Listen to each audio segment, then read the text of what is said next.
A Câmara dos Deputados aprovou nesta quarta-feira, por 291 votos a 148, o PL da dosimetria, que reduz as penas dos condenados pelos atos do 8 de janeiro. O deputado Marcel Van Hatten, do Novo do Rio Grande do Sul, afirmou que a oposição não está satisfeita e, por isso, vai continuar tentando emplacar a anistia. Vamos assistir ao vídeo. Pessoal, 291 votos a favor de um projeto que não é de anistia, eu falei há pouco, mas é de uma redução de penas para pessoas que foram condenadas sem terem cometido crime, eu sei, pessoas que sofreram grandes injustiças, eu sei, mas o que foi possível nesse dia foi reduzir pena, e eu disse na tribuna, vou postar meu vídeo daqui a pouco, nós vamos continuar batalhando pela anistia. O deputado Luiz Lima está aqui com uma vitória que obviamente alivia muita gente, mas não deixa a gente exatamente feliz, né, Luiz? Marcel, seu discurso foi, perfeito. Se a gente vai ter com esse resultado famílias comemorando a liberdade dos seus entes queridos, pessoas aí, motoristas de Uber, pessoas que moravam na rua, que foram condenadas, pessoas simples que estavam na Praça dos Três Poderes, não é o justo, Marcel. Longe de ser o ideal, mas foram aqui, infelizmente, decisões tomadas por essa casa, e que se a gente não aprova isso, a gente não teria essas pessoas livres. Para comentar o assunto do PL da dosimetria, vou chamar aqui com a gente o Denis Xavier, que é professor de filosofia, fica lá em Uberlândia. Denis, tudo bem? Boa noite. Olá, Duda, tudo bem? Como é que estamos? Boa noite a todos, boa noite à nossa audiência. Um baita prazer falar com vocês. Denis, antes de pedir para você comentar, a gente tem mais alguns vídeos aqui. A gente separou também um trecho do discurso do Lindbergh Farias, líder do PT na Câmara, que subiu o tom contra Hugo Motta, o presidente da casa. Vamos assistir. Eu acuso essa fraude que está acontecendo aqui no dia de hoje. Vossa Excelência, quando assumiu, fez um discurso falando em Ulisses Guimarães. Vossa Excelência falou em referência ao filme Ainda Estou Aqui, ainda estamos aqui. Vossa Excelência devia lembrar que os assassinos do Rubens Paiva não foram presos, os assassinos de Vladimir Herzog não foram presos nem julgados. O que o senhor está fazendo aqui, eu acuso.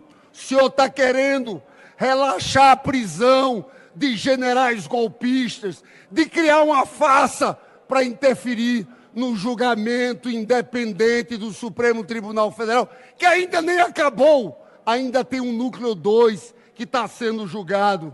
Sem anistia, Glauber fica! E já que o Lindbergh citou o Glauber Braga, vamos acompanhar o que disse Hugo Motta sobre o tumulto provocado pelo deputado do PSOL. Infelizmente, vimos um episódio que nunca deveria ocorrer no parlamento brasileiro. Quando o deputado Glauber Braga ocupa a cadeira da presidência da Câmara para impedir o andamento dos trabalhos, ele não desrespeita o presidente em exercício. Ele desrespeita a própria Câmara dos Deputados. Ele desrespeita o poder legislativo e o faz, inclusive, de forma reincidente, após já ter ocupado uma comissão por mais de uma semana em um ato extremo que não encontra amparo no regimento, nem muito menos na liturgia do cargo. A cadeira da presidência não pertence a mim, ela pertence à República, pertence à democracia, pertence ao povo brasileiro. E nenhum parlamentar está autorizado a transformá-la em instrumento de intimidação, espetáculo ou desordem.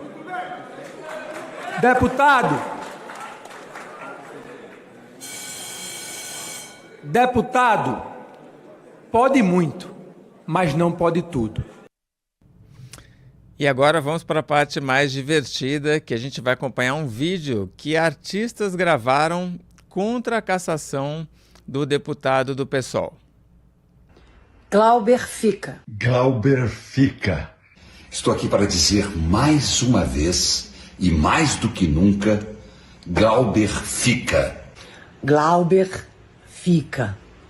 O Glauber fica. Glauber Fica. Glauber fica. Solidariedade ao camarada Glauber Braga e que nada mais está fazendo do que desmascarar o Congresso inimigo do povo. Eu quero me solidarizar com Glauber Braga, que é um lutador. Mas não posso deixar de lhe manifestar todo o meu apoio ao deputado Glauber Braga.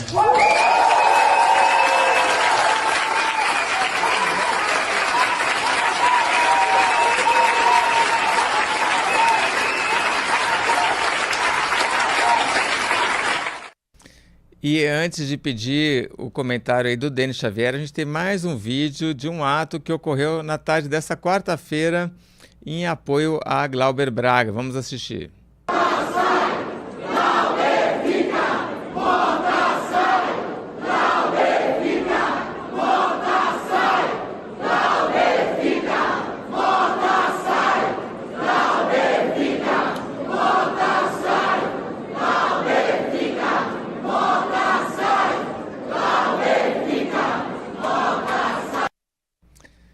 E você, Denis Xavier, é Glauber Fica ou Glauber Cassado?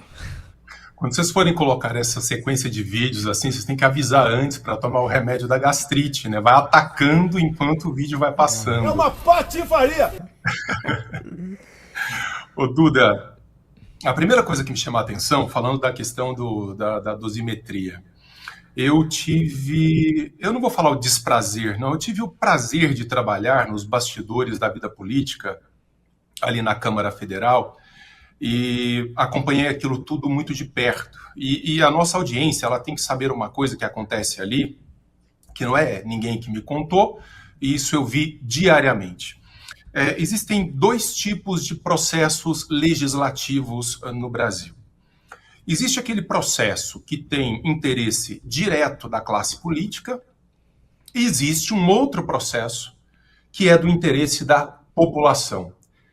Raras vezes, quase nunca, esses interesses convergem.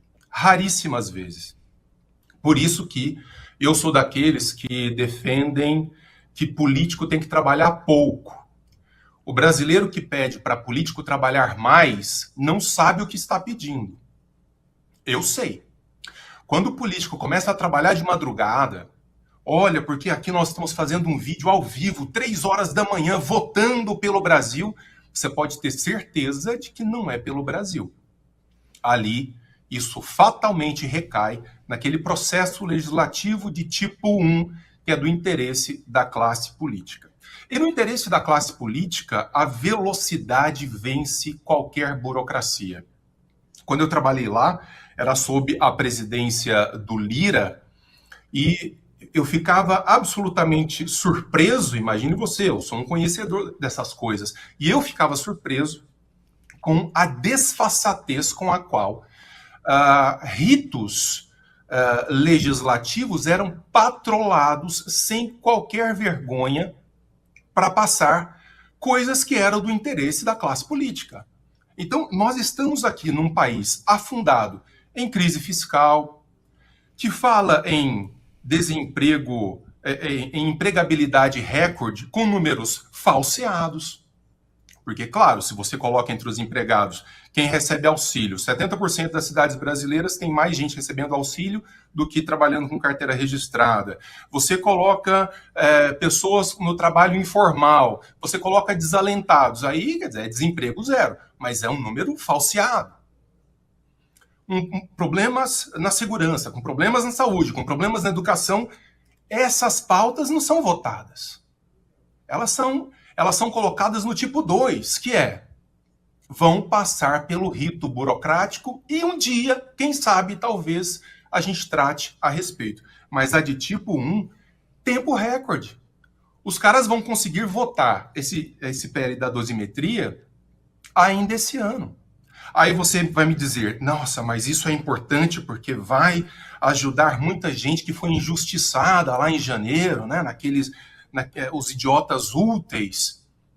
Isso é importante, porque há um evidente desequilíbrio na aplicação da lei para pessoas que foram lá e que, no máximo, poderiam ser acusadas de terem sido idiotas, mas não criminosas ou golpistas.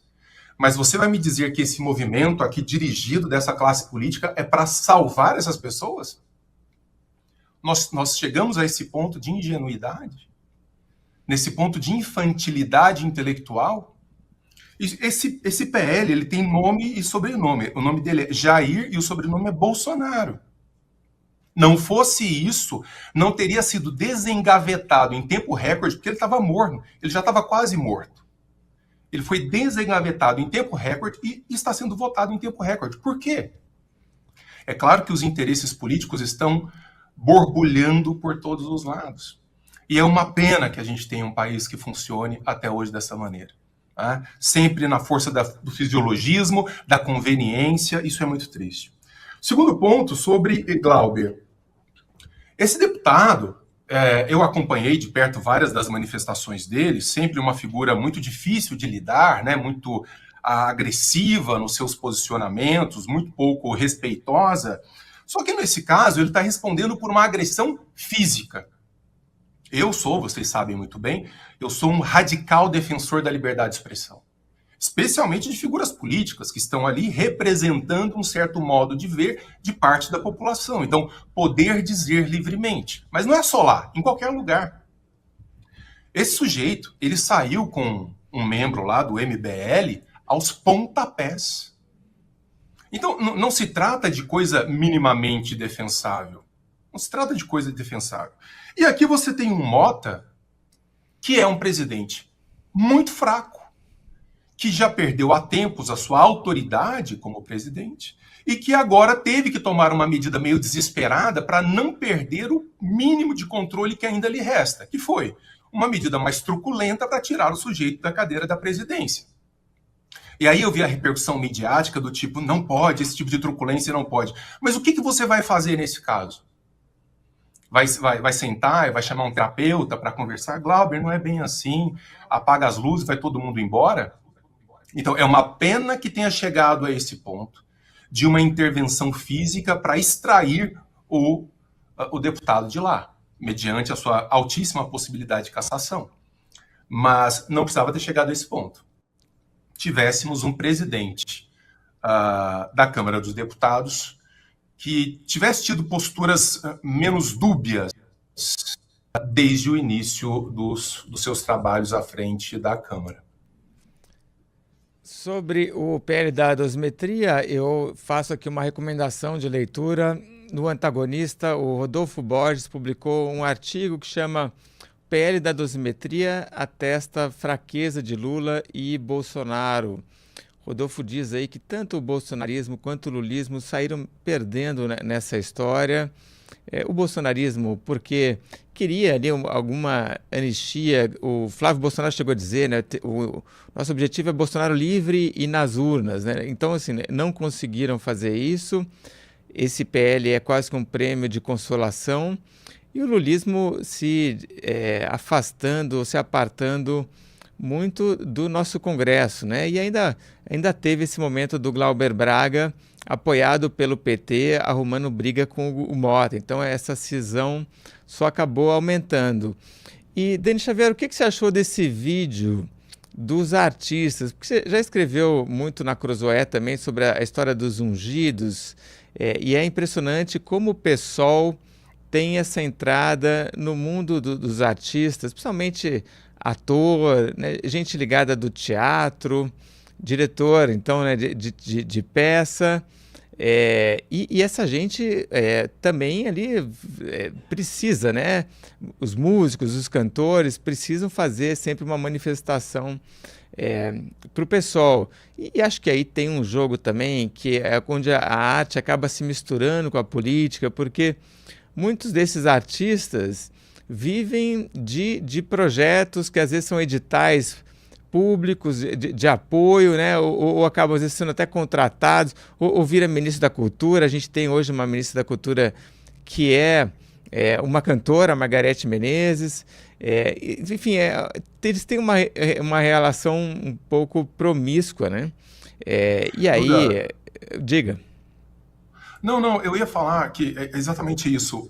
Eu entreguei o texto para o meu editor, Duda, que será publicado na Cruzoé nessa sexta-feira, no qual eu trato de algo que eu considero inafastável. Creio que vai chegar o tempo, e esse tempo há de chegar, que os pósteros, que aqueles que virão depois de nós, eles vão olhar para a nossa época e vão dizer assim, aquele pessoal estava enlouquecido. Nós somos uma época muito estranha, nós somos uma época na qual meninos de 11, 12 anos fazem vídeos sobre como ensinar a prosperar, a viver bem. E aí você olha com audiências de milhões de pessoas, de seres humanos adultos, que olham para essas crianças, né? Então, se você não é milionário é porque você não ajustou o seu mindset. Quer dizer, é tudo meio... É um povo meio enlouquecido. Isso contamina a arte, contamina a política, contamina a filosofia. Então eu acho que eles vão olhar para a gente no futuro assim com um certo dó. Com um certo dó de uma época perdida, meio desviada da capacidade de entender racionalmente as coisas que acontecem. A primeira pergunta que eu faria é por que nós levamos em consideração a opinião política de artista? Qual é, vamos dizer, o critério que nós estamos utilizando, o critério intelectual, o critério objetivo que nós vamos analisar sobre as competências referentes a uma opinião ou ao arbítrio de um artista cujo ganhar-pão é representar. Então, assim, o simples fato de pararmos as nossas vidas para termos que repercutir isso, já mostra, e temos mesmo, já mostra um desvio aqui cognitivo, meio que toma parte da nossa população. Olha só, porque, sei lá, olha o que a Anitta disse em quem ela vai votar. Quem vai tirar o mérito artístico dessa moça que trabalha, que está para cima e para baixo? Eu não gosto dela, isso é um problema seu do ponto de vista artístico. Agora, opinião política, leu o quê? Preparou-se a respeito do quê? E é óbvio, então, que o que você tem é a cooptação da mentalidade desse grupo em função de benefícios que são prometidos à custa de dinheiro público. E eu não vou dizer que isso seja uma característica eminentemente da esquerda, não, porque a direita também tem os parasitas. São os populistas, os demagogos, que se encontram em ambos os espectros políticos. Dinheiro público, o Milei que falava isso, né? Quando eu sou obrigado a financiar a arte de um determinado artista, esse artista não é mais artista, é funcionário público. Então nós temos que nos desacostumar da ideia de termos no artista um funcionário público. Por meio de ONGs que são patrocinadas com dinheiro público. O Brasil é uma terra maravilhosa. Nós temos ONGs que são sustentadas com dinheiro público.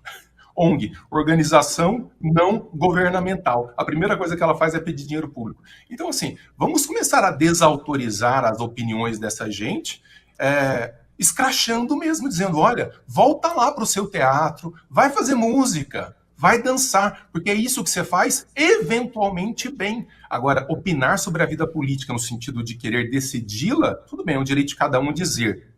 Mas do lado de cá, vamos manter uma razoável distância dessa gente.